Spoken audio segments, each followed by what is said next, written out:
Welcome to the Shabby And Man podcast. We are partners, parents, podcasters, broadcasters, and everything else in between.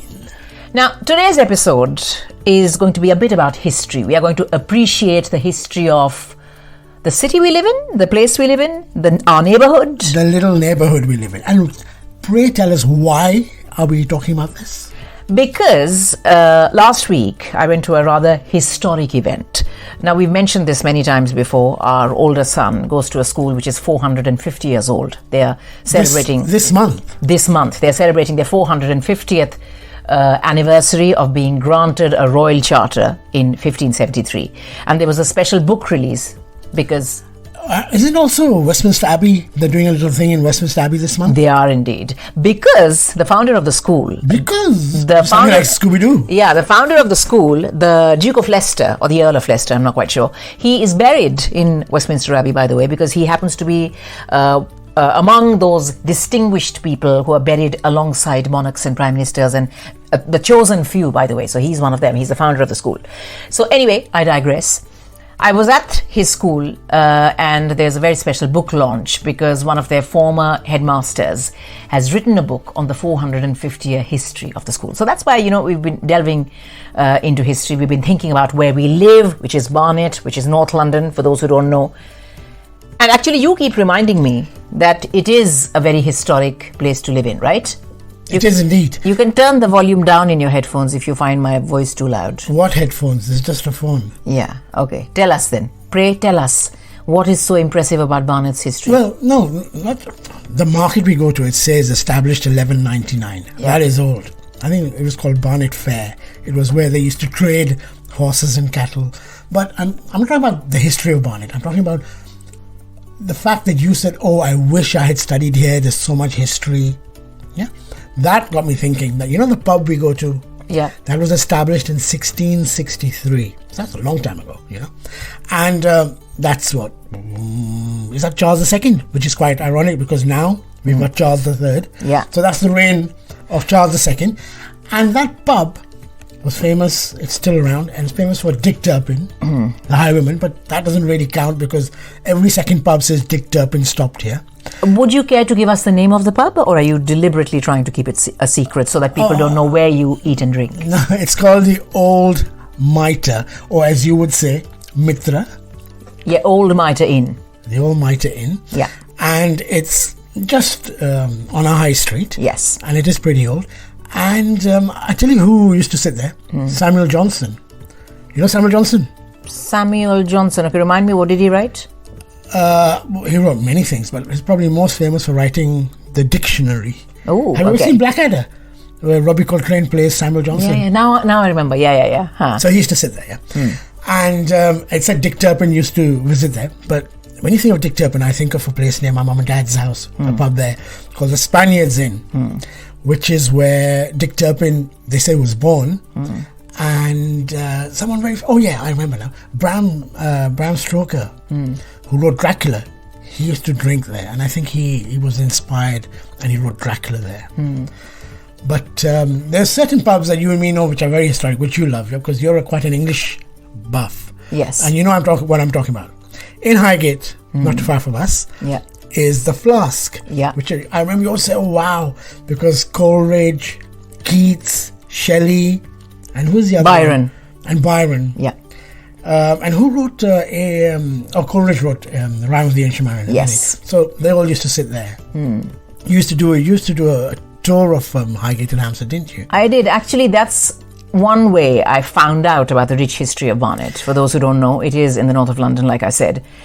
And one of the... Hampstead is... Highgate and Hampstead are not in Barnet. No, you're right. But North London, nonetheless, right? Barnet actually predates Hampstead and Highgate, I feel, because even that day when they were launching the book at our son's school, the headmaster did a beautiful Q&A and a talk. Oh yeah, it's one of the oldest towns. He did say that the Great North Road, we live off the Great North Road, right? So the Great North Road was the one road that connected London to the rest of the country. And every single monarch from the dawn of time, your first monarch was what? Had to ride past. Who, the confessor?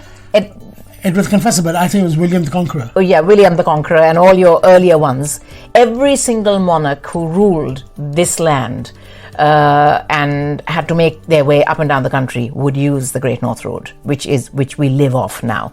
So it is quite a sobering thought, I think. So Barnet does predate. And of course, not far from us is St. Albans, which was a Roman town. Verulium. Yeah. Londarium. So we are surrounded by history, and you're absolutely right. You mentioned historic walks, and I think that is one of the things I love about this country, because it is possible to just meet up with like-minded history buffs on a Saturday or a Sunday at a given location, where a guide takes you through the weaving streets and bylanes and alleyways of various neighborhoods, and they tell you about the history. Things have changed now, because if you sit in the Flask now, more people are interested in the fact that George Michael lived across the path. I think Kate Moss, Jude Law, all of them, all those 80s pop stars live there. Boy George, Annie Nightingale.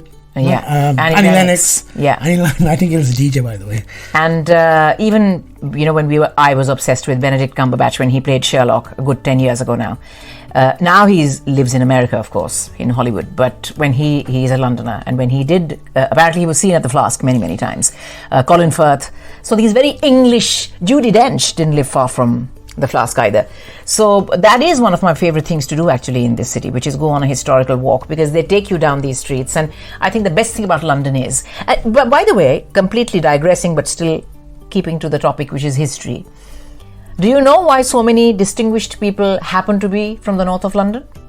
Because it was probably a cheaper place than No, quite the opposite. Where all the poor art people used to stay. As they say in French, au contraire. On the contrary, I remember when It's okay, you don't have to translate. Mujhe pata hai au contraire kya hota hai. So I remember when I went on one of these walks, one of the guides told us Pardon? That the reason why North London became a hub for poets and artists and affluent people, mind you, quite the opposite from what you're saying, is because of the rather infamous London fog. Apparently, was it 200 years ago, when it used to get so foggy, so cold, and smoke from the chimneys in the city of London would get trapped in the fog, and it was supposed to be very, very unhealthy for you. You couldn't see within a few inches. It was that dense. I'm very confused. What do you mean 200 years ago? Did it not happen before 200 years? No, it did. But 200 years ago, people suddenly realized that because North London is at a considerable height, it's on a hill. In fact, on a clear day, from the tube station which is nearest to us, which is High Barnet, on a clear day you can see all the way down to the Shard, which is next to the Thames, by the way, which is in the city of London, which is all the way down. So that's how high up we are. So this almost served as a hill station, just India mein kehte hain. So people who could afford to buy houses in the outskirts, which is North London as well as having their Mayfair mansions, apparently all of them came up here. And because of... I don't know if I agree with you, because...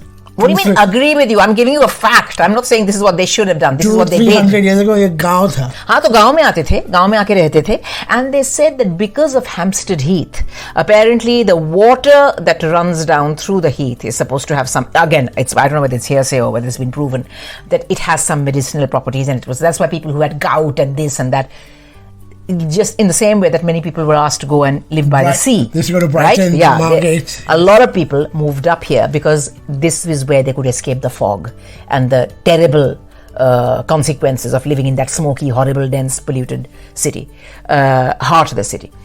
So you're absolutely right. It must have been cheap as chips, but it's not the poor people. It's actually the affluent lot, those who could afford to have two houses. Isn't that a lovely thing about the school?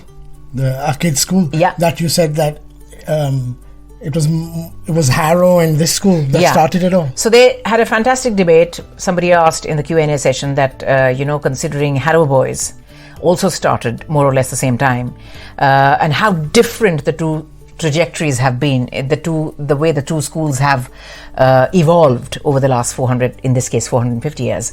What's the reason for that? And he had a fantastic reason, and he said that's because Harrow Boys was started by a very rich farmer who started it. And he figured very early that there was a lot of money to be made by dispensing quality education to these affluent classes, to their children.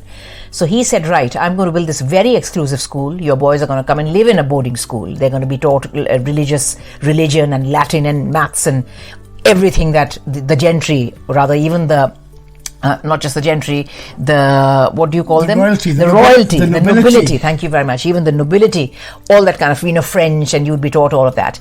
And it would come for a price. So people were very taken by the idea, and they sent their boys there.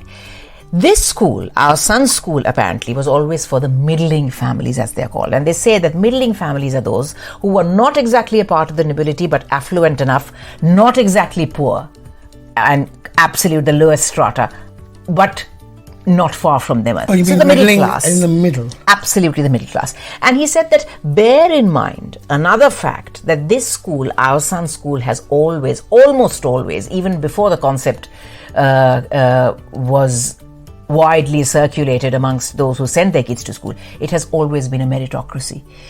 As long as, you could show that, obviously 400 years ago they didn't have an entrance exam, but if you had the spark, if you had the yearning to learn, if you had the discipline to make your way to a classroom and the gong sounded every morning, when there's, mind you, 400 years ago there's a village, there are farmers, horse carts all around.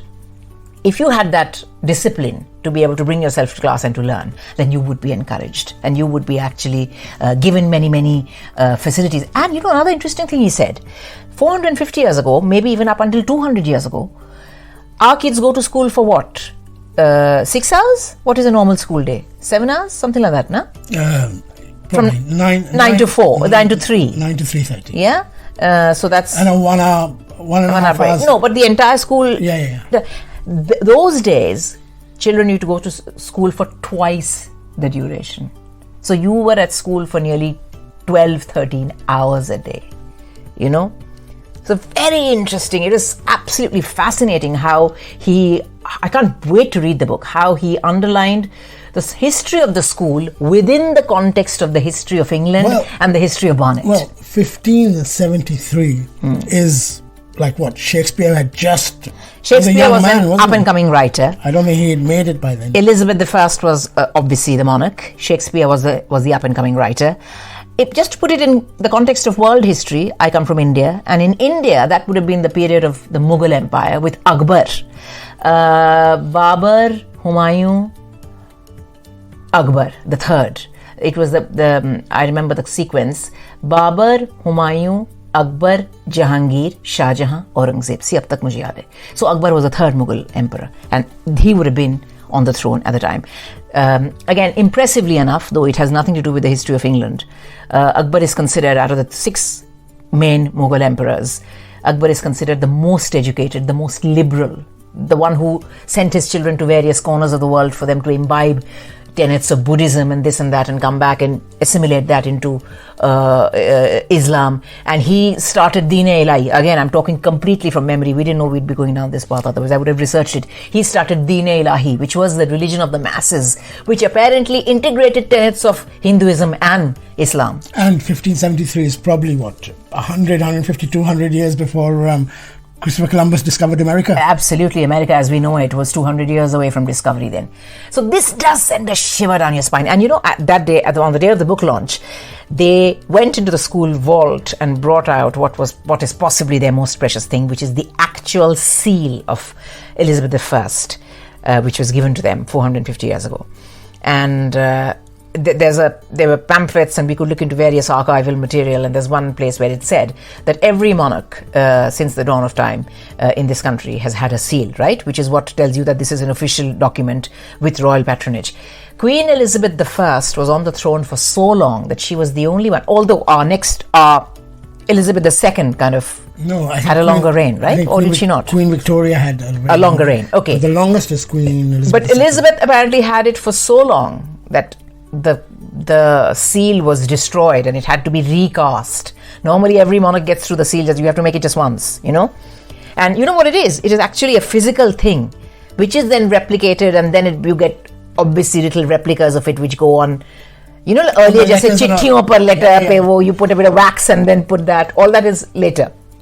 But there's one original seal kind of thing.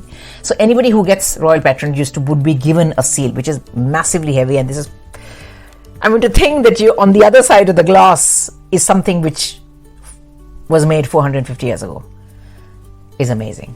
So we are all history buffs. And I don't know about you, I grew up in a house of history lovers. My mother is famously fond of history. She's written books on the Red Fort. She's always loved it. Oh, the Red Fort book is quite a bestseller. It is. I think it's probably now, I'm not sure if that is the one or another one. There's another history book that she's written which is also stipulated reading for school kids. And I remember, as a kid when we grew up in Delhi, we would be dragged to the Red Fort and Qutub Minar and Purana Kila and Ugra Sen Ki Bawali and Humayun's tomb. And then when my dad was posted in Madhya Pradesh, we went to Chittor and Bhopal and Mandu and all these forts. Hasn't your mom written a book on Mandu? On Mandu as well, yeah. So, but I just feel that my mother probably took us there when we were far too young to appreciate. We feel, ये कहाँ पे आ गए, ये खंडर में आके क्या देख रहे हैं हम, But something must have rubbed off, because I feel now that I appreciate a place that much more. And especially, I think, what I love about this country, which something India hasn't done for the longest time, now they have become aware, that this country has preserved their history so lovingly, so beautifully. In India, when we were growing up, most of the monuments were in complete ruin. Now they have restored it, preserved it. Now you have historical walks. Now you have people extolling the virtues of the Qutub Minar. And I don't know if I agree with that. The Taj Mahal. The Taj Mahal was the only one. We were the only one thing that we ever kind of, Qutub Minar, Lal Killa. But there was, what are you saying? I'll show you photographs of when my dad has taken when we were kids. You'd find graffiti, and there was Pan Ka Peak, and it was horribly maintained. Maybe 20 years ago, they kind of woke up to the fact that we are one of the oldest civilizations in the world with much to be proud of.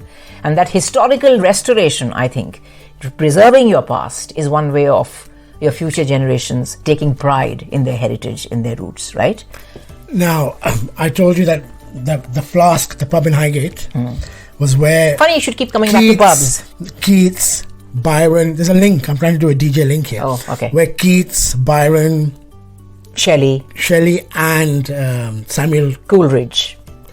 That is one name you should know how to pronounce well. I'll tell you in August why. Carry on. They were all known as the Romantics. Yeah, they were.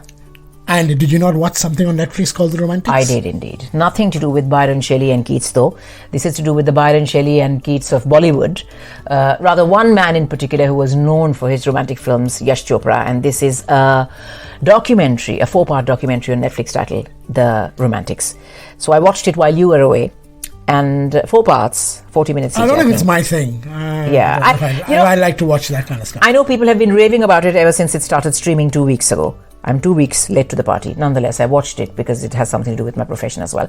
And I have to say, I do have one criticism. I think a lot has been put in there just for the sake of it. Just for the makers to show how many people agreed to be a part of it, which is phenomenal. Every Bollywood A-lister that you can think of is there.